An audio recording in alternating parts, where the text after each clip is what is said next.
Chapter 3 Late Night Flights 10 pieces of parchment, Harry complained as he finished his second page of writing. Is Snape having a laugh? I'm still on my first paragraph, Ron groaned deeply, rubbing his forehead. Honestly, I don't think I'm going to get much further. They sighed in unison, knowing full and well the Slytherins would only have a page and a half to complete. Where's Hermione when you need her? Harry said, staring down at the blank paper. She always seems to have finished within the first hour. Ron nodded in agreement before frowning and looking around in confusion. Seriously though, where is she? He asked. She disappeared off at dinner, and I haven't seen her since. Not sure, Harry shrugged. She was tutoring Malfoy earlier. He probably irritated her so much that she jumped off the astronomy tower. Speaking of which, Ron added, you don't think Malfoy is gonna pull off any of his old tricks on her, do you? Harry raised an eyebrow at his friend. Oh, come on, Ron sighed. You know what the guy's like with the ladies. He'd probably have Hermione wrapped around his finger if he wanted to. He slunk into his seat moodily, wincing at the thought. Harry put down his parchment, giving him a small nudge. Hermione's made of stronger stuff than that, he pointed out. I highly doubt she's going to fall for a boy like Malfoy. He's just not her type. And after all our history with him, including the war, he should be locked up for what he and his family did, Ron huffed.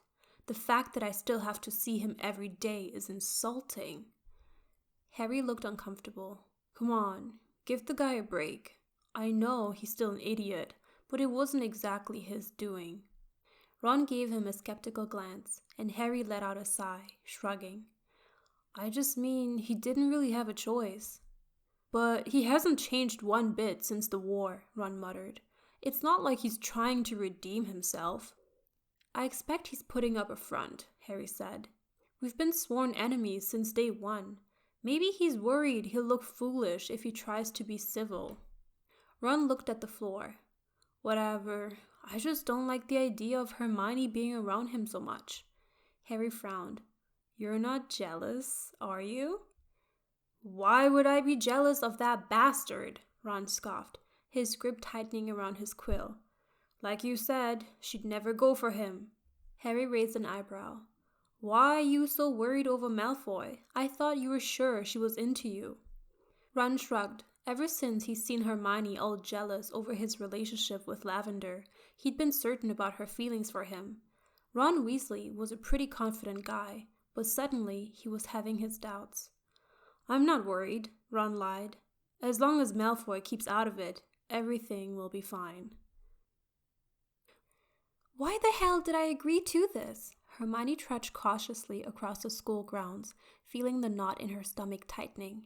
It was one thing going against the curfew, but being out with Malfoy to go flying? She cursed herself for being so stubborn.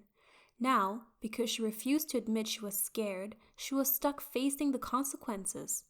Hermione stopped briefly, glancing back at the castle over her shoulder. As much as she longed to go back to safety, she couldn't bear a thought of Draco standing there smugly, knowing she was too afraid to show up. He would never let her live it down. So, with the little optimism she had left, she forced herself onwards towards the broom shed, dreading the events about to take place. Evening, Granger, came a slick voice. I was beginning to think you weren't going to show up. Hermione spun swiftly on her heel to find Draco leaning against the shed, the moonlight reflecting against his platinum blonde hair.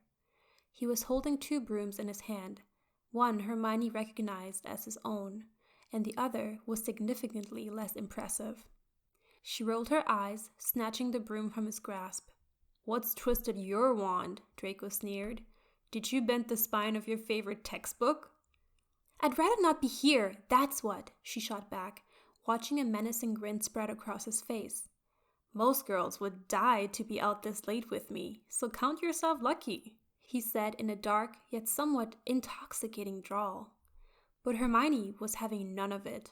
Count yourself lucky I don't slap that grin off your face, she growled before he could say anything more. And they can't have you. I'd rather die than be here. Be my guest, Draco muttered under his breath. Instead of waiting for a response, he drew his attention back to his broom, putting a leg over one side. "All right, mount your broom," he instructed. "We don't have all evening." Hermione was rather taken aback. They were starting now? All right, she mumbled, straddling her broom in a similar fashion. She could feel her nerves bubbling up again and was trying desperately not to show it. "Right, now when you're ready, kick your feet off the ground and push upwards, like this." Draco glided smoothly into the air, making a swift turn to face Hermione. "See?" he called, grinning widely. "Simple." It annoyed her how easy he made it look. "Come on," Draco shouted. "Up you go!" Hermione gulped. With a shaky hand, she grabbed the front of her broom and placed her feet firmly on the ground. Conjuring up all the courage she could, she pushed her feet hard off the grass, and... Ah! Hermione soared into the sky, her eyes screwed shut. She dipped and turned uncontrollably, trying unsuccessfully to keep her broom under control. Draco rested his chin in his hand, grinning up at the scene before him. How had she managed to screw it up already? It was quite hilarious. He wasn't sure if he'd ever see her fail at something so quickly. After a minute of blur, Hermione somehow managed to get back to ground level. Draco landed swiftly beside her, staring down at the girl mischievously. "Enjoy your ride?" he asked, giving her a sickly sweet smile. "I think you did splendidly." "Why didn't you help me?" she groaned, rubbing her forehead. "I couldn't see a thing." Draco didn't bother helping her up. Instead, he watched her stumble to her feet, raising his eyebrows slightly. "I was enjoying the show. It was very entertaining, actually." He smirked, to which Hermione sighed. "Are you actually going to help me, or are you just going to sit there and watch?" She glowered, picking herself up and brushing off her robes. "I knew this was a stupid idea." All right. Well, what's the main issue then?" he eventually asked. "I mean, if you find getting off the ground hard, I'm not sure what I can do." "It's the height," she muttered under her breath. As much as she didn't want to admit it, she wasn't sure if she'd ever improve without him knowing. "The what?"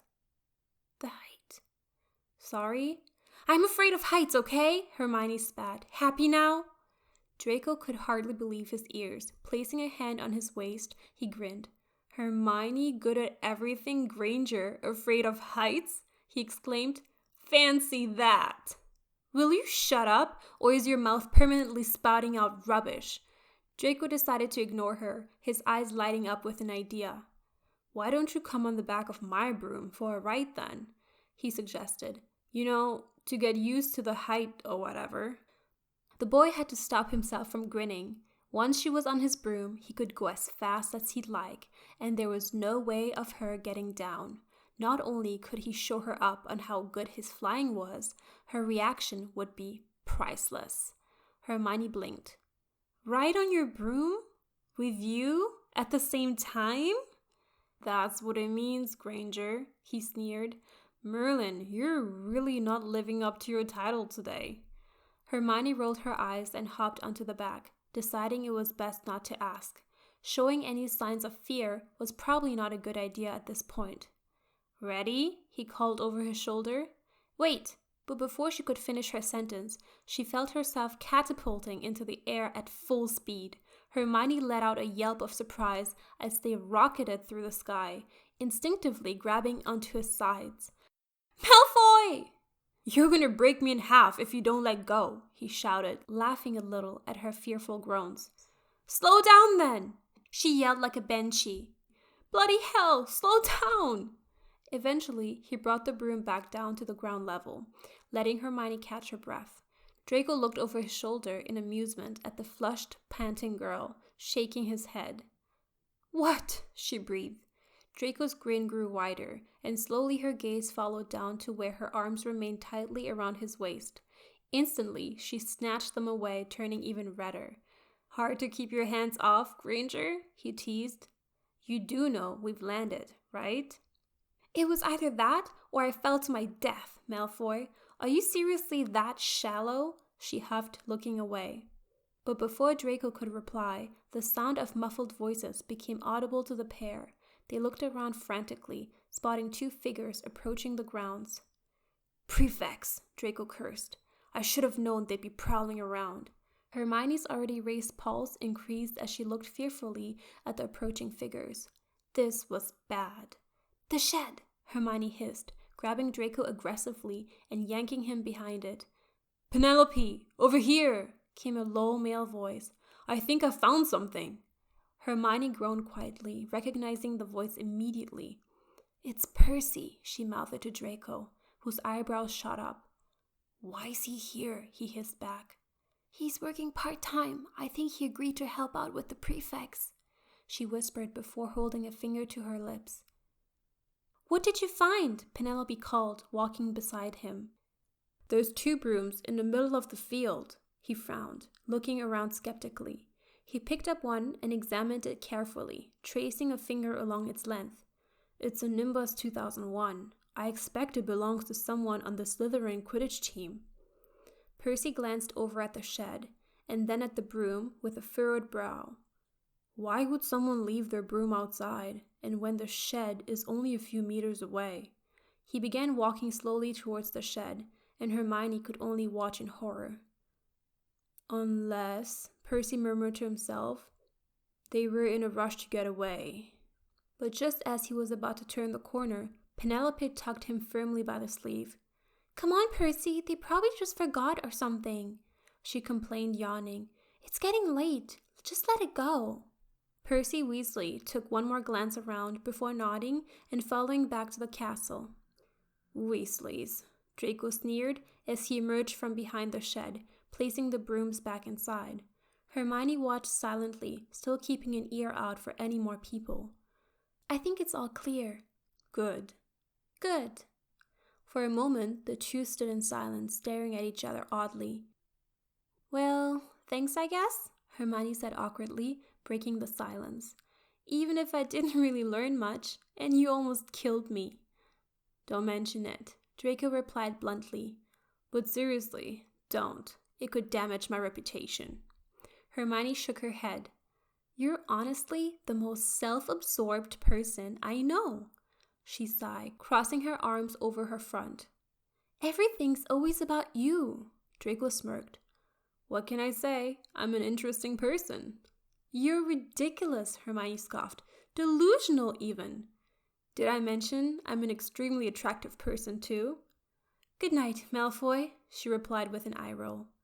Draco grinned boyishly, watching the girl trudge back to the castle through the darkness. He turned back to look at the shed, letting out a satisfied sigh. Finally, he'd one-upped her. No longer was she Miss Best at everything. And although victory tasted sweet, he wasn't sure if that was the only reason he was smiling.